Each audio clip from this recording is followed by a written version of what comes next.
Hi everyone, welcome to Watch It Play Table Talk. My name is Rodney Smith, and in this episode I thought I would talk to you guys about the rather popular phenomenon, which, arguably it is changing really the landscape of how board games and card games are published, and that is Kickstarter. Now, normally I have the game set up here in front of me, and I don't even talk to you guys about it at all. I just leave it here as a bit of a tease. Maybe it's something I'm preparing for the series, or just something I'm learning for my own personal sake. But this time I think I will draw attention to it, mention it to you. This is a prototype for a Kickstarter game, so you'd have a hard time trying to find this, I think, if you went searching online. This is the game Ortis, and it was sent to us by a friend of the series who sent us a game in the past, a t-shirt for Andrea, and I just thought I would do this little friendly unpaid plug for this game, which is currently up on Kickstarter at the time of this recording. But it got me thinking about the relationship that I have with Kickstarter games on two levels. One, as the show, Watch It Played, and then just on a personal level. And it's the personal level that I really want to talk to you about and engage you with, but I thought I would talk a little bit about how I approach it as the series Watch It Played, because I've never talked about it publicly, and I do get asked about it a fair bit. So I thought, well, I can point people to this video now.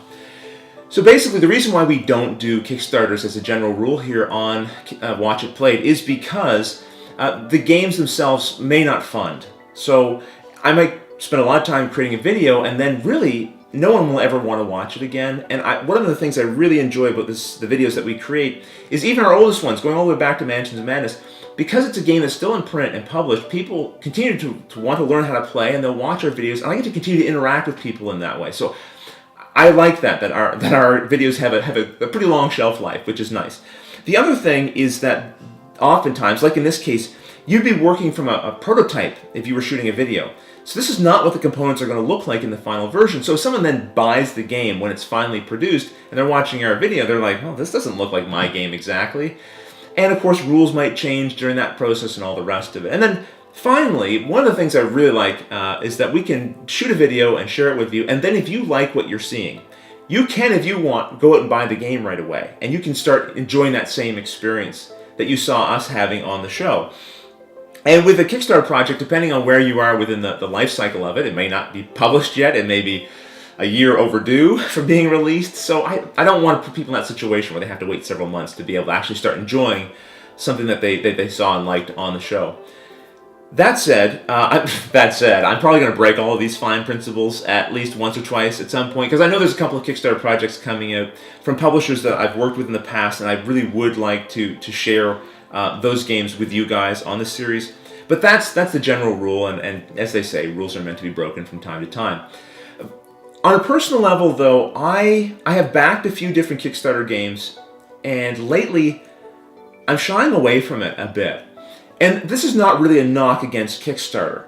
I think it's more about how the phenomenon itself, when it really first started to explode, me, like a lot of other people, just got really excited about it. So I got really invested in wanting to be a part of it. And now it's like the pendulum swinging the other way, and I'm finding a more reasonably balanced way to approach it. I have found there are two things now that help me exercise some self-control when it comes to backing Kickstarter projects. The first of all is the cost, and not so much the cost of the games themselves. I find most times they're pretty reasonably priced. It's the shipping. If you don't live within the country of the Kickstarter, they have to price the shipping. They have to overestimate, if anything. And I don't blame the publishers for that at all, because it's such a hard thing to get right. And if you don't get it right, any profit you were trying to make off that Kickstarter, you are probably going to lose. So that just has made me say, listen, I'll wait till it gets to the retailer shelf. The retailer will absorb a lot of that shipping because they can order a lot at once, and that savings will get passed on to me.